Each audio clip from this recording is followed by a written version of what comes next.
मुलांनो बघा, standard second मध्ये मॅथेमॅटिक्स या सब्जेक्ट मध्ये आपण लेट्स हँडल जिओमेट्रिक शेप्स पाहूया.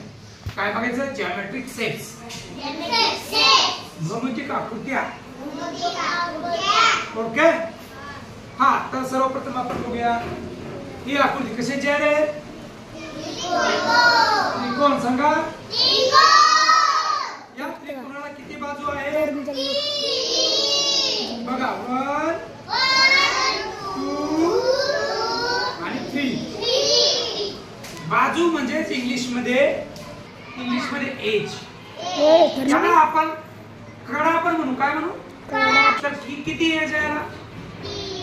How many edge? 3 एज. बघा, 1 एज, 2 एज, 3 एज. अशा प्रकारची आकृती याच्यात कुठे दिसते दाखवायच्या? काय म्हणून म्हणायचं? ट्रायंगल. ट्रायंगल प्रिझम म्हणून. काय म्हणू? ओके, ठीक आहे. कोण? हा, जागा बसा जागेवर. हा, इथं बघा कोण. तर या कोणला एज किती आहे? Edge 1 edge. एक कडा. कॉर्नर. कॉर्नर. आलं लक्षात? याला म्हणतात कोण. काय म्हणतात? कोण. याला म्हणतात त्रिकोण. याला कॉर्नर किती?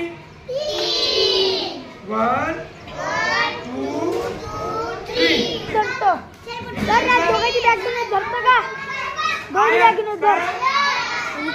याला कडा किती? कडा 1 2 3 4. कॉर्नर किती? कॉर्नर 1 2 3 4. बघ, अशीच याला आपण ब्रिक म्हणू. काय म्हणू? ब्रिक. याला क्यूबाईड पण म्हणते. काय म्हणू आपण?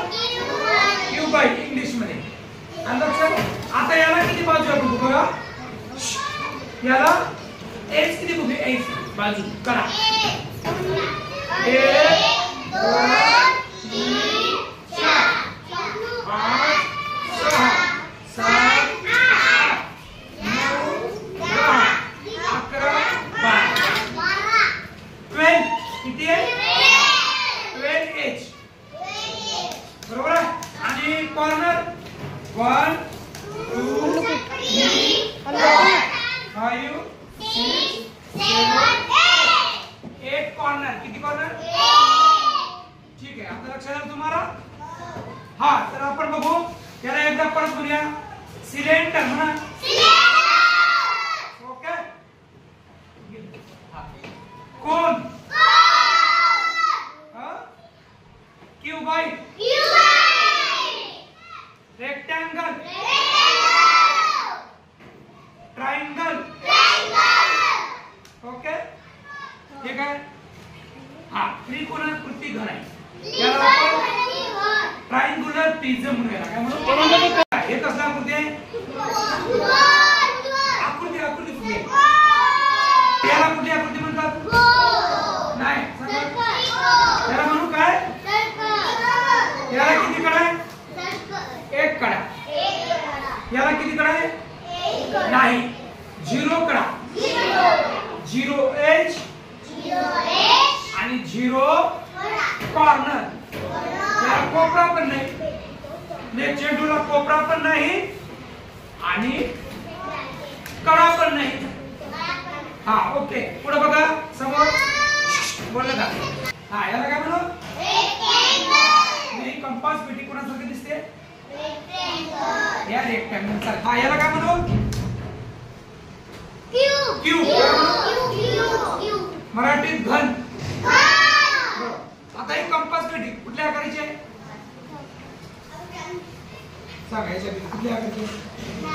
तर मुलांनो, दिलेल्या आकृत्याची एज आणि कॉर्नर लिहून काढा.